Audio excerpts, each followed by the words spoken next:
Hey guys, what's up? It's Josh. Welcome to the R-Rated Show. Welcome to a different type of video for the channel. I don't normally do these types of videos, cooking videos, but it's strange times. Things are different right now. We're all cooped up at home because of the quarantine, and I have a lot of free time and I get bored, and I want to break things up from the usual formula of the channel, but also it may be relevant, maybe kind of fun to bring up, do something a little different. So today we're going to make a do-it-yourself Big Mac because me, like you, probably love fast food and really probably aren't eating out a lot.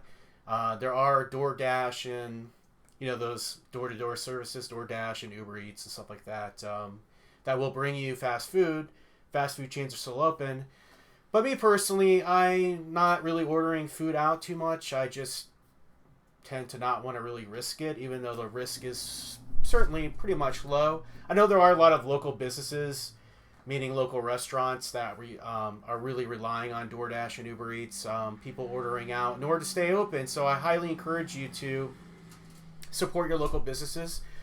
But as far as like local fast food chains and whatnot goes, I just don't really feel like it's worth the risk to be bringing in cheeseburgers every night or something. So, those huge corporations will probably be just fine through this whole thing. So, but I do get the occasional craving for a Big Mac because I'm a McDonald's connoisseur, if you will. My favorite's a Big Mac. My second favorite's probably the fish fillet sandwich, but Big Mac's a little bit more doable. I did a while ago teach myself to make a homemade Big Mac just like the McDonald's restaurant Big Mac. And the key really is in the sauce, the Big Mac sauce. But I have all the ingredients here to make the Big Mac sauce. And I got all of the ingredients and got the instructions, the directions from the actual executive chef from McDonald's. So it's pretty close to the actual Big Mac sauce. So without further ado, let's get started. I guess we'll start off with the ingredients first. Well, everything pretty much is what we need to go over. What you're going to need is some good old mayonnaise. This is start with the sauce. So you're going to need mayonnaise. I would definitely use real mayonnaise and not Miracle Whip. I've got yellow mustard, white wine vinegar. Do not use regular household white vinegar. That's a little blown out, but it says white wine vinegar on there. It says cooking white wine vinegar. That's an important detail. We got pickle relish. Okay. We've got some ground garlic, paprika, and onion powder for our aromatics that go into the sauce. Okay. So that's just the sauce. Now, when it comes to seasoning the burger, we've got just regular old salt and pepper. And we've got some chopped onions. Now, you can use fresh, either white onion or Vidalia onion chopped up. You may prefer that, but I like the dried chopped onions that you have to reconstitute with water on the skillet, because it's more like the restaurant, I feel like. So, and these have a lot of flavor in them. They're very much like McDonald's or White Castle onion. So I've got that. And, of course, a good old slice of American cheese. Going to need one of those. I've got, for the rest of the stuff we're going to need, you're going to need, I'm using if you can see right here, this is a skillet. Not a skillet, I'm sorry. It's a, what do you call it? It's a hot plate. It's a giant hot plate, basically, for cooking, a larger quantity of food. These are really, it's a griddle, essentially, for cooking hamburgers, pancakes, things like that. It's just a giant hot plate. It's really hot. I find this is the best thing to use when you're making a burger. So, especially like a Big Mac or a restaurant, fast food restaurant style burger, I definitely would recommend getting a griddle. These are really cheap. They're like $25-$30 at Target. So I've got that slice of hot ready to go. I've got some non-stick spray, some Pam. This is the original. You can get vegetable oil. I actually prefer the olive oil spray, but I've got the regular spray. And we'll need some lettuce, iceberg lettuce. Now, this is like a iceberg garden, because my local grocery store was sold out of the bagged iceberg lettuce I usually get for something like this, which is the shreds, which is the pre-cut iceberg lettuce, which is also really good for like taco night. But this is all we had, which is fine. I mean, it's got plenty of iceberg lettuce in it, and we're just topping off a burger here, so it's not the end of the world. But the iceberg shreds are really the way to go. So we got that, and then over here we've got the hamburger meat, of course. This is 85/15 ground lean beef. But for the burger, for any burger really, but for the Big Mac, they say to use 100% Angus beef. But I would say 90 to 100 is just fine. And I just got 85/15. But you can really tell in the flavor if, 90 or above. So if you can get it, get the 90% to 100% ground beef. And then over here we've got 2 pieces of tinfoil. Just regular old tinfoil. And then I got this cardboard tube, which is rather rigid, which I'm going to use for rolling out the patty. So you can actually use a rolling pin, obviously, if you have that, or a rolling stick, but I don't have one of those. So I just have this like cardboard tube, which will work just fine. And and then we also have this right here. This is a little patty press, which I got at the dollar store.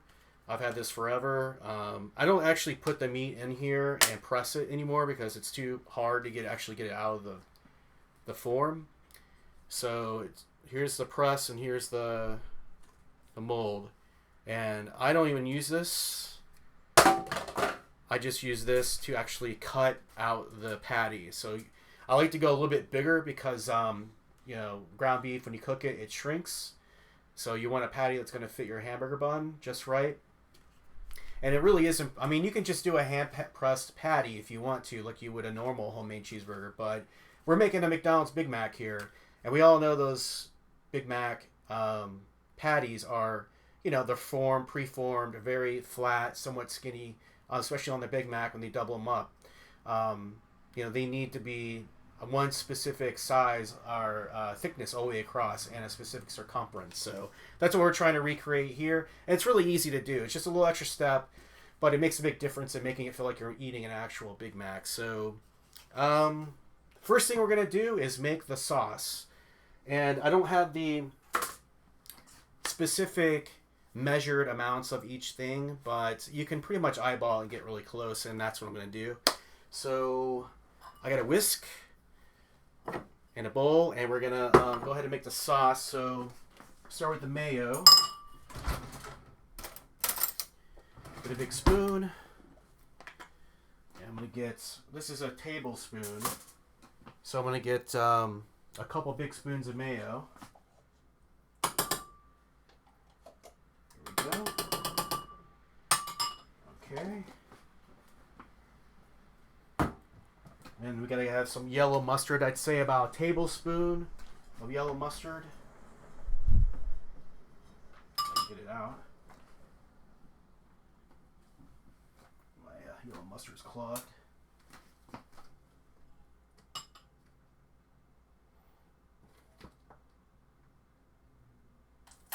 There we go. So that's about a tablespoon of yellow mustard. We need about a tablespoon of pickle relish.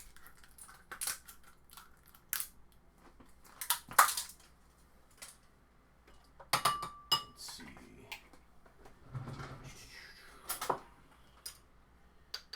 And try to remove the, you don't want to get the pickle relish juice in there because you don't want to over flavor it.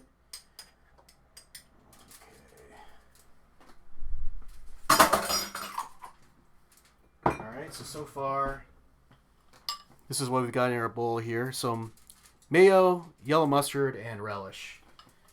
We need the white wine vinegar. You want to do a teaspoon of the white wine vinegar. Okay. Pour that in.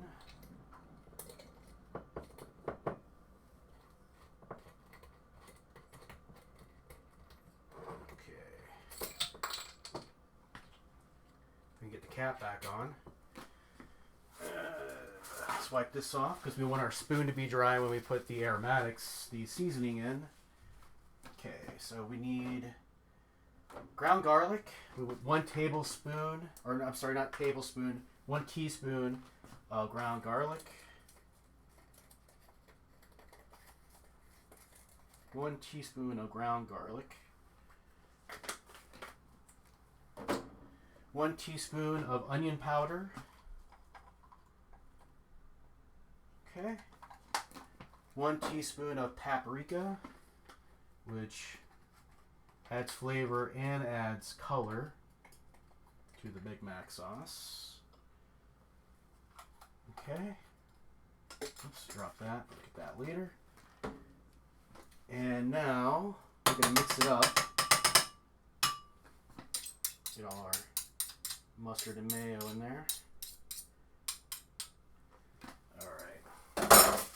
So, we use our whisk and mix our BigMac sauce.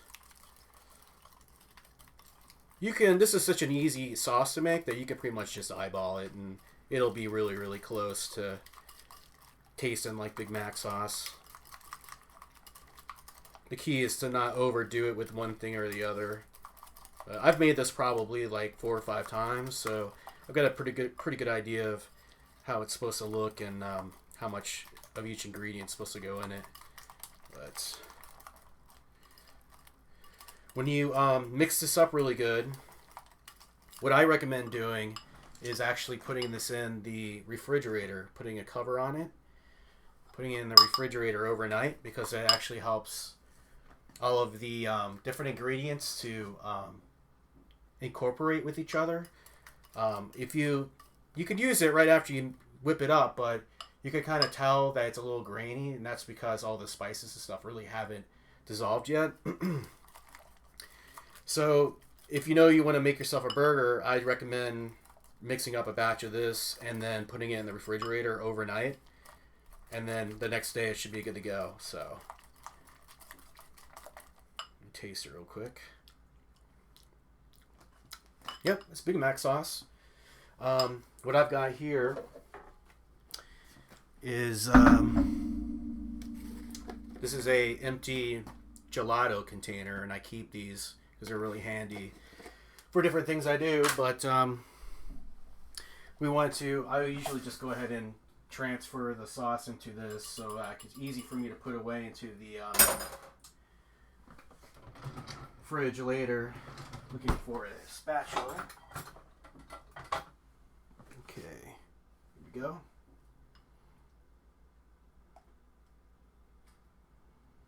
So this way, later in the week, if I want to make another Big Mac, if I get a hankering for another one, I usually don't crave more than like 1 Big Mac every couple months or something. You know, as a special treat, because I don't really eat a lot of fast food anymore. But if you got the sauce laying around and you don't want it to go bad before you use it, you've got it ready to go. Just sit it in the fridge, right? So there we go. There's 1 container of BigMac sauce. Okay. Now we've got to. It's hot because my griddle's going. Get the sweat off me. Now we're going to make the patties. So, like I said, I like to make the patties like they are, like you would find them at McDonald's. And even though they're frozen, they are supposedly 100%, corn-fed, beef. So, and they usually taste just fine to me. When I've made this recipe before, I've used 100% ground beef, and it tasted just like McDonald's beef. So, I know a lot of people, criticize McDonald's and other fast food chains for the quality of their beef. I really do think McDonald's does use 100% beef. So, what we want to do is just grab a handful. Okay, and I just sort of pack it a little bit just to get it going. Just kind of get a handmade patty. And then what you're going to do is you're going to put it in between your pieces of tinfoil, and then you're going to roll use your rolling pin to flatten it in between the pieces of tinfoil. You can also use wax paper. I actually would recommend using wax paper over this method, over tinfoil, just because you can see it better. But I've done this a few times, so it's not really going to be a big deal for me to kind of do it by feel. But you just sort of roll it out, okay? And you're just kind of like trying to keep track of what the the feeling of the thickness, so you can peel it back and kind of take a look. I think that's actually pretty good right there. So hang on to your foil. We're going to use it again because we gotta do 2 patties.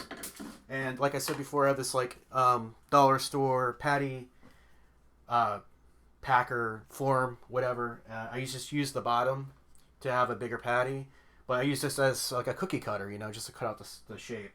So you put that down on the hamburger. You can kind of see, I know, I'm not trying not to move the camera around, but you can see right here, I flattened the beef, and I put the patty former, cutter, packer down on the beef, and I'm just going to push down real hard. All right. Peel away the excess around the edges. All right. And voila, you've got one McDonald's hamburger patty. I'll just use this to put it on real quick. So it's pretty thin, so you want to be gentle with it. Put that off to the side because I'm going to do another one because Big Mac needs 2. Needs 2 patties. 2 all beef patties, special sauce, lettuce, cheese, pickles, onions on the sesame seed bun, right? That's the brilliant jingle that McDonald's has had around forever. You're going to need a little bit more beef. Now you can do your patties, I guess, a little bit thicker if you want. Of course, the thinner that you go, the more they will shrink as you cook them. But like I said, I've done this before, and I kind of know the thickness I need, so I'm not shooting in the dark here. That down. Tinfoil back on top, and roll another patty here.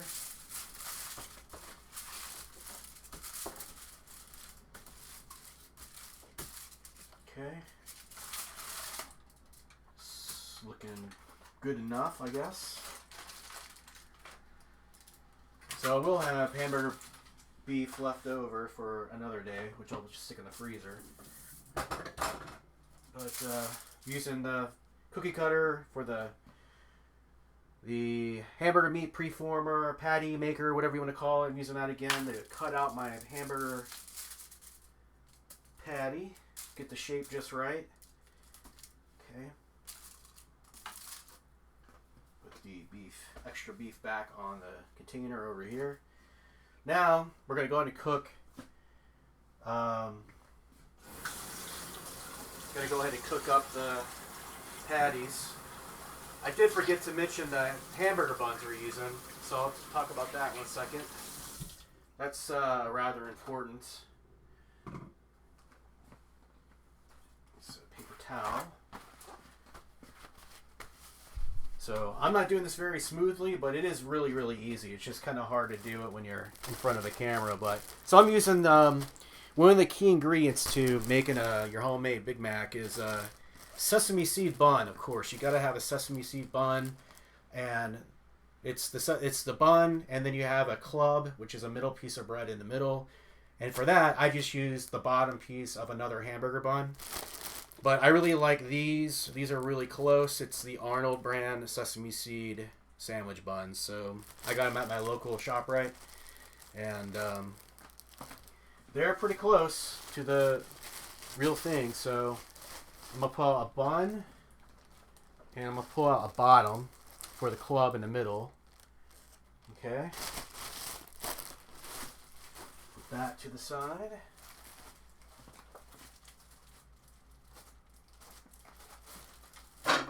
Alright, so now we got to cook everything up. This is the fun part, right? So we need this Pam cooking spray. Excuse me. We're going to spray down our griddle so nothing sticks. And then we're going to throw our bread down. We're going to toast our bread. You got to toast the bread. That's really important. It just doesn't taste the same if you don't toast the bread. So you're going to toast the inside of each piece So I like to smush the club bread just a little bit to thin it up. And then you throw that down on the griddle. So you don't need butter. All you need is the non-stick spray will help toast the bread itself. And then we're going to get our hamburger meat on there. So one patty, 2 patties, and then I'm going to wash my hands again. It's very important to wash your hands whenever you touch raw meats. Rinse them off really good. Okay. Try to do that because you don't want to make yourself sick. Alright, and then, so for the hamburgers, when they're on the griddle, throw a little bit of salt and pepper on them, okay? Don't go crazy. Just a little bit of salt and pepper.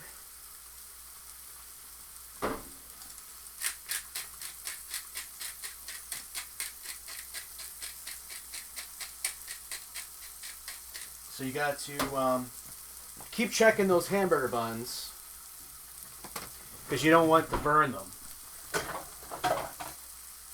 Okay. Don't want to burn the hamburger buns, so you'll start to see. You want a nice golden brown. Get a plate so we can build our burger on it. Now the patties themselves, all right, will start to sweat. I was a manager of a burger restaurant for a couple years, and I know I can just look at a burger and tell when it's ready to flip. They start to sweat, grease and blood. You can tell they're about ready to start to shrink to a certain size. You can tell they're ready. These ones are ready already. We don't want to forget our onions. All right, so we throw a little onion on the griddle. I like to do it on a separate area, away from everything else. We need a little bit of water. Try not to block everything here. Put a little bit more salt, pepper on our burger. Okay.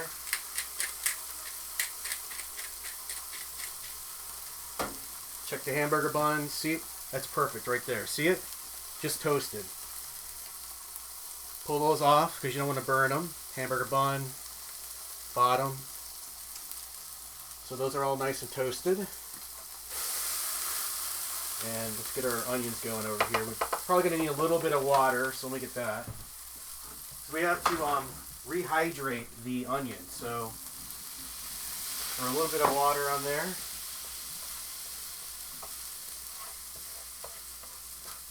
Get those going.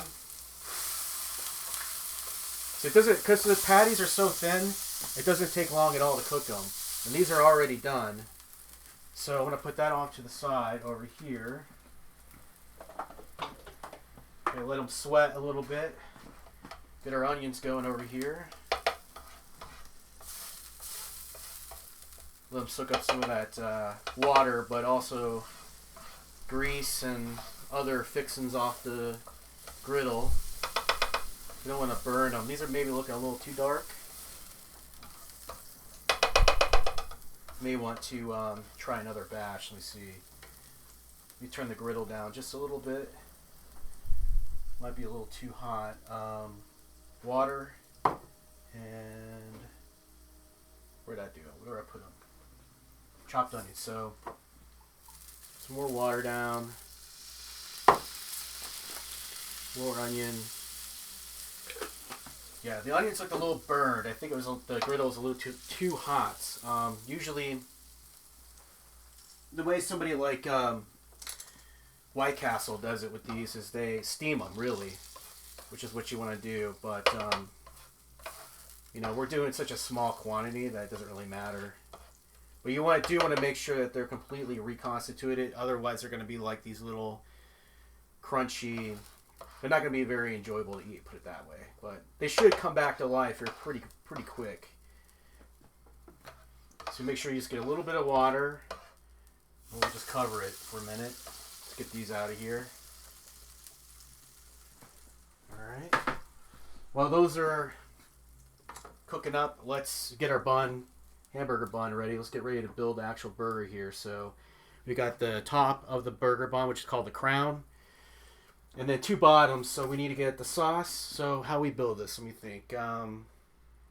The heel, the bottom of bun is the sauce first. Okay. So our onions are ready. So we got the BigMac sauce.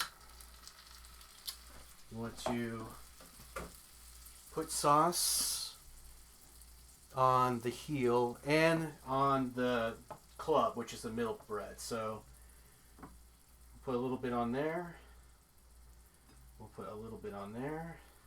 I don't like to overdo it with the Big Macs. I don't like to overdo it with the sauce in general. I mean, even when I have like mayo on a sandwich or something, I kind of go easy on the mayo. But next thing we need is the onion goes on the heel. So I just kind of push that off onto the heel. Okay. We need lettuce. So McDonald's builds their Big Mac in a specific order every time. As we know, McDonald's fast food is very uniform. It's the same. You get it anywhere in the world. It's the same build. So that's what I'm trying to follow here. So we're starting with the heel, which is the bottom bun. We got the sauce and the onion on already. Now we need the lettuce. Okay, so we'll put a little bit of lettuce on there. Not difficult to do. And on the club, we've already got the sauce. And we want to put a little bit of lettuce on the heel as well. Okay. Don't need a ton of lettuce. We should do it for the lettuce. And then the patties. Oh. Okay, so before you put the patties on, you got to put the cheese down on top of the heel. So you got the, okay. So clarify, the heel's the bottom bun. You got the sauce, onion, lettuce. Then we put the cheese. 1 slice of American goes on that. Okay, and then now we got to put the actual burger on the bun. Here's our burger that we cooked. See? Looks like a McDonald's burger, right? Just 1 on the heel, and then 1 on the patty. I'm sorry, 1 patty on the club, which is the middle bun, of course. And then we just stack it. Just put it all together. And voila, there you go. 1 homemade Big Mac. Look at that, it's beautiful. Whoa, it's falling apart. I'm trying to hold it up to the camera and do this at the same time. There you go. And believe me, this tastes just like a Big Mac, I promise. It's really good, if not better. You know, it's not as sloppy as you would get in a McDonald's. So this is really good. And if you have the hankering, you're jonesing for a McDonald's Big Mac, well, now you know how to make one. Just run out to your local grocery store next time you make a supply run and grab those ingredients. I'll post them in the comments below, and you're good to go. All right, guys. So there's your homemade, do-it-yourself Big Mac. Let's call it the quarantine Big Mac. All right. And as always, guys, stay awesome, stay R-rated. Cheers. Hey, what's up, everyone? Josh here. Just want to say thanks so much for listening to the show. We really do appreciate it. And if you enjoyed the content, please hit the like button and go ahead and subscribe and hit the bell for notifications. We'd love to have you on board. Lots of great content coming in 2020, and we just really enjoy the community over here and enjoying pop culture together. So if you get a chance, hit subscribe. Really appreciate it. And until next time, guys, stay awesome, stay R-rated. Cheers.